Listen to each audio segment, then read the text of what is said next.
धीमहि। देखो ये जो 3 श्लोक हैं भागवत के आरंभ के, इनका कोई प्रवक्ता नहीं है। जैसे आगे 3 श्लोक बाद आ जाएगा सूत उवाच, 5 श्लोक बाद आ जाएगा ऋषय ऊचु, आ जाएगा तो बोलने वाला आ जाएगा ना। पर अभी आरंभ में बोलने वाला कौन है इसका कोई नाम नहीं दिया है, कुछ नाम ही नहीं है। बोलने वाला कौन है इसका पता ही नहीं है। न यहाँ व्यास उवाच लिख रहा है, न सूत उवाच लिख रहा है, कुछ लिख ही नहीं रहा है। तो भले ही कुछ न लिख रहा हो, लेकिन आचार्य परंपरा हमें ये बताती है कि इन 3 श्लोकों के बोलने वाले स्वयं भगवान वेदव्यास हैं। तो लिखा क्यों नहीं है व्यास उवाच? तो ये शिष्टाचार के कारण नहीं लिखा। अब जैसे मान के चलिए मैं बोल रहा हूं, तो क्या मैं ये लिखूंगा कि मैं बोल रहा हूं, मैं बोला? ये तो नहीं लिखूंगा ना। यदि मेरा कहा हुआ तुम बोलो, तुम पढ़ लो और फिर तुम बोलो, तो तुम ये बात लिख सकते हो गुरु जी बोले, गुरु जी ने कहा था। लेकिन गुरु जी खुद अपने लिए थोड़ी कहेंगे गुरु जी बोले, आई ना बात। तो क्योंकि स्वयं वेद व्यास ही बोल रहे हैं, इसलिए अपने लिए वो उवाचन नहीं लिख सकते, लिखना उचित नहीं है। इसलिए इन 3 श्लोकों को बोलने वाले वेद व्यास हैं, इसलिए उनका नाम यहाँ नहीं लिखा गया। ये 3 श्लोक श्रीमद् भागवत का मंगलाचरण है। कोई भी कार्य शुरू करते हैं तो मंगलाचरण होता है ना, तो मंगलाचरण है 3 श्लोक वेदव्यास जी मंगलाचरण के रूप में कह रहे हैं।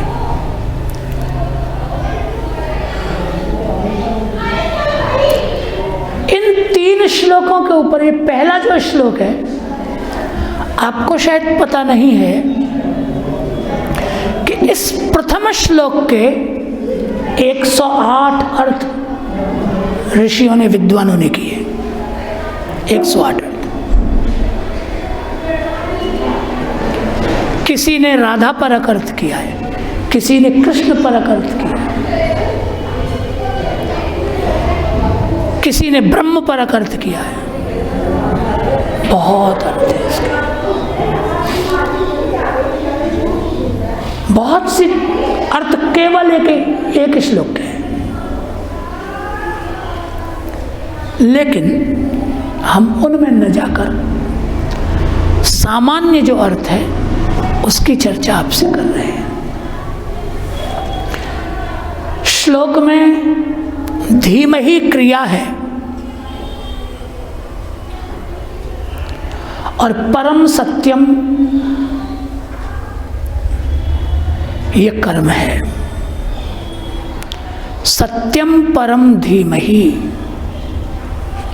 अर्थात परम सत्य का हम ध्यान करते हैं। सामान्य अर्थ इतना ही है। अब पूरे श्लोक में ये विचार है कि वो परम सत्य कैसा है। बस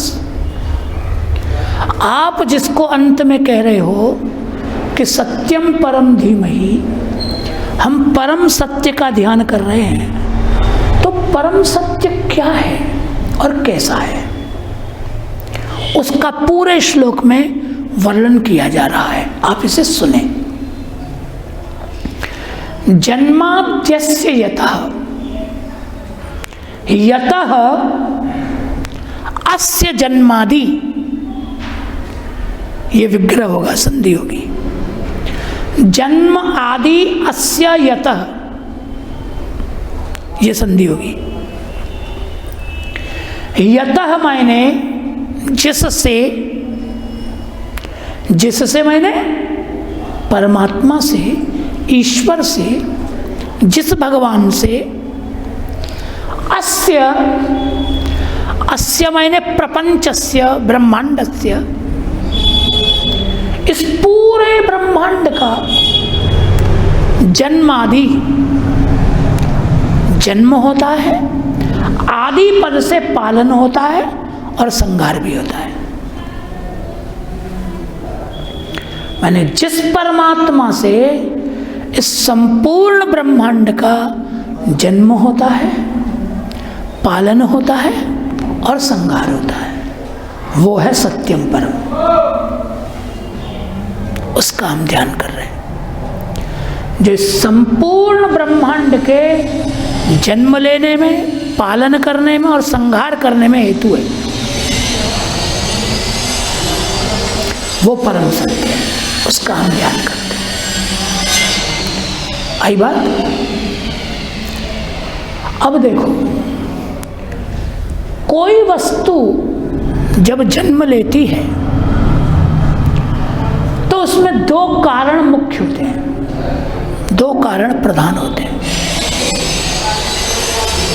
शास्त्र में तर्क संग्रह यदि तुमने पढ़ा है तो एक होता है समवायी कारण, एक होता है निमित्त कारण। अब जैसे उदाहरण के लिए सुनो, जैसे घड़ा बनाना है तो घड़े का जन्म होना है, तो घड़े को जन्म देना है तो मेन चीज क्या चाहिए बताओ? ठीक है ना, क्योंकि मिट्टी के बिना तो बनेगा नहीं। तो घट के जन्म में, घट के निर्माण में पहले तो मटेरियल चाहिए ना, मिट्टी तो चाहिए ना, ठीक है। फिर मिट्टी के साथ साथ, चलो मिट्टी है, आ गई मिट्टी, केवल मिट्टी आ जाने से घड़ा बन जाएगा? क्यों नहीं बनेगा? बढ़िया, बनाने वाला ही नहीं है, निर्माण करने वाला भी चाहिए, कुम्हार चाहिए, उसके साधन चाहिए, चाक चक्र आदि, कितना पानी मिलाना है, कौन सी क्रिया है, कैसे क्या करना है, गूंदेगा। तो कुम्हार और बनाने के साधन, यद्यपि बनेगा मिट्टी से ही घड़ा, लेकिन यदि बनाने के साधन न हो, बनाने वाला न हो, तो भी तो निर्माण नहीं हो सकता ना। तो कुम्हार हुआ, उसके साधन हुए, उनको कहते हैं निमित्त कारण। वो निमित्त कारण। तो दो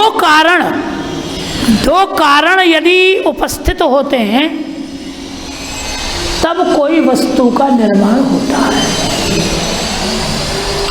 दो में से एक भी न हो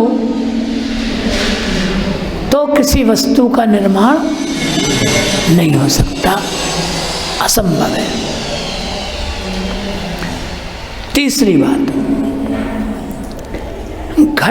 घट मिट्टी से बना, मिट्टी से घड़ा बना, कुम्हार ने बनाया विधि से। तो मिट्टी से बना हुआ, कुम्हार के द्वारा बनाया हुआ जो आकार दिया उसको, तो उसका नाम मिट्टी रह गया क्या? उसका नाम हो गया घट। अयम घट, नाम बदल गया ना। हालांकि वो मिट्टी है, लेकिन आकृति बदल गई, उसका स्वरूप बदल गया। तो स्वरूप बदल जाने से उसका नाम बदल गया।